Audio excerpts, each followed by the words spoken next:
Dear brothers and sisters in Jesus Christ, welcome to Capuchin Online Video Ministries. This is presented by Thalir, the Capuchin Motivational Center in Viluppuram, India. Today, the 2nd of November, we are very happy to have Reverend Brother Anbin Amalan amidst us to give us the divine message about life and death. Father Anbin Amalan is an expert in motivational training. He is also a good preacher, a genuine priest, a committed Capuchin, well known for his erudite preaching both in Tamil and English. He is at present in charge and the director of the De-Addiction Center for people who are addicted to alcoholism and to guide them and heal them. He is the director of Anbagam, a counseling center and healing and de-addiction center run by the Capuchins in Tamil Nadu, in Okkur, in South India. We are very happy to have Reverend Brother Anbin Amalan to deliver his insightful message today. Here comes Brother Anbin Amalan, Capuchin priest.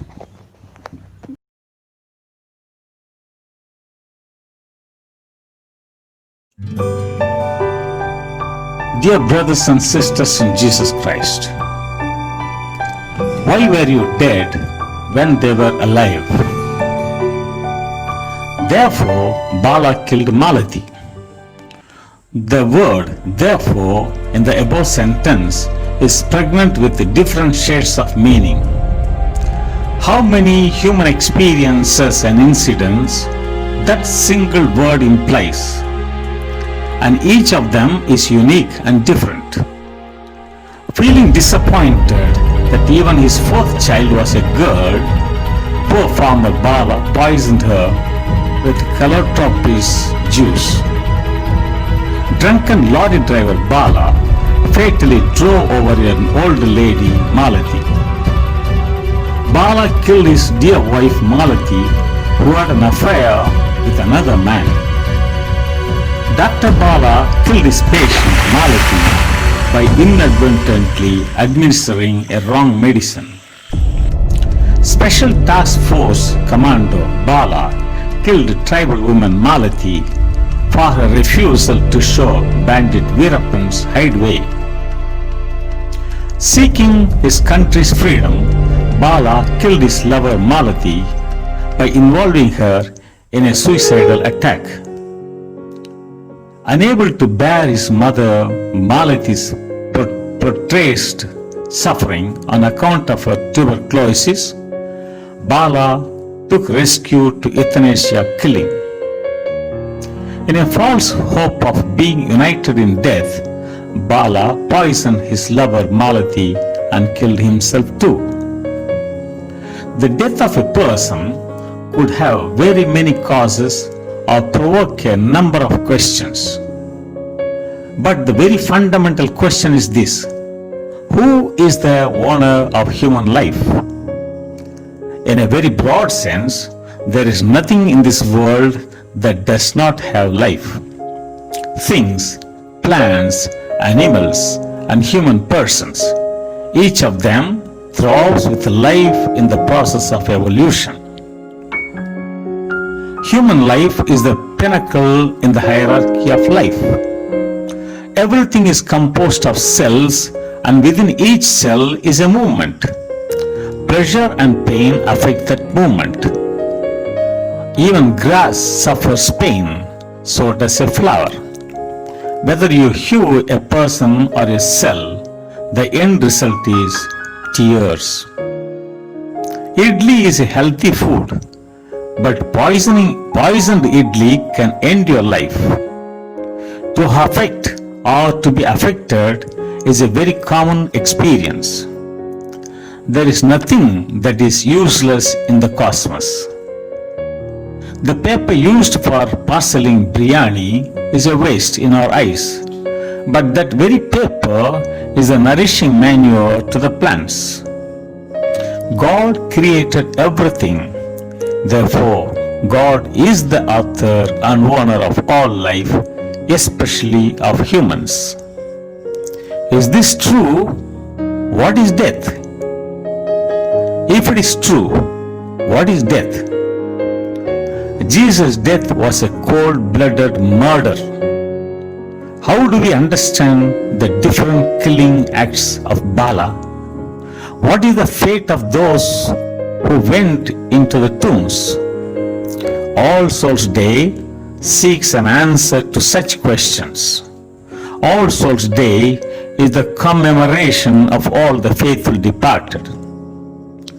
What is life and what is death? The entire human life is an aggregate of experiences, ordinary as well as peak experiences.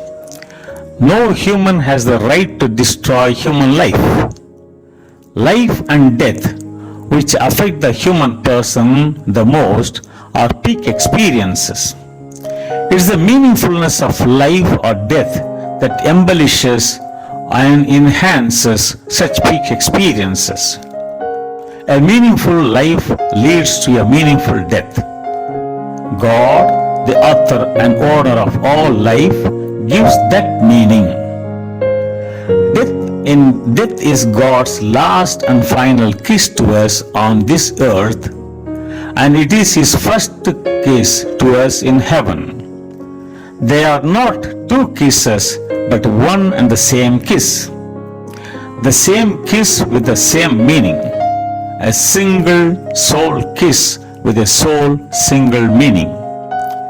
In God's eyes, human life is endless, immortal, and everlasting. A person's death is the culmination of meaningfulness. It is the commencement of consummation. That is why St. Francis of Assisi was optimistic enough to face death and welcomed by calling death his own sister. The first reading of this day, taken from the Book of Wisdom 3:1-9, thus declares, "The souls of the righteous are in the hands of God that are at place. They are at place. They are like gold in the furnace and like a sacrificial burnt offering accepted by God. They will shine forth. They understand the truth. They believe in love. God's grace and mercy are upon them." As St. Paul thunderously articulates, "For if we have been united with him in a death like this, united with him like a death like his, we shall certainly be united with him in a resurrection like his." It is fair to affirm that Jesus was killed by our sins and by our meaningless lives than merely to say that he suffered and died for our sins. The meaningfulness of redemption prompted Jesus to give himself up unto death on the cross. At that point, Jesus' death becomes a self-gift, a self-sacrifice, a burnt offering, and above all, his death turns into resurrection. At the foot of the cross are live roots, and atop the cross, hope blossoms. That is why the grain of wheat is not killing itself when it falls into the earth, nor is the farmer killing the grain of wheat by sowing it on the soil. God gives life and adds meaning to the grain of wheat that falls onto the earth. Ultimately, God is that meaning. Do you want your life be meaningful? In order that your life may become meaningful, you have to positively respond indeed to the following questions that Jesus lists for you. Did you feed the hungry? Did you give water to the thirsty? Did you clothe the naked? Did you become a neighbor to the stranger? Did you aid the healing of the sick? Did you visit the imprisoned? Matthew 25:31 to 46. If you have an affirmative answer to each of these questions, then know for sure that this day is not the festival of the cemetery, rather it is the festival of Calvary. It is not the memorial of the dead, but rather it is the wonderful feast of those whose faith and hope blossomed. Remember this question: who will cry when you die? Who will cry when you die? The cemetery is a place filled with light and serenity. St. Augustine says that the cemetery is a sign and symbol of our concern for the dead.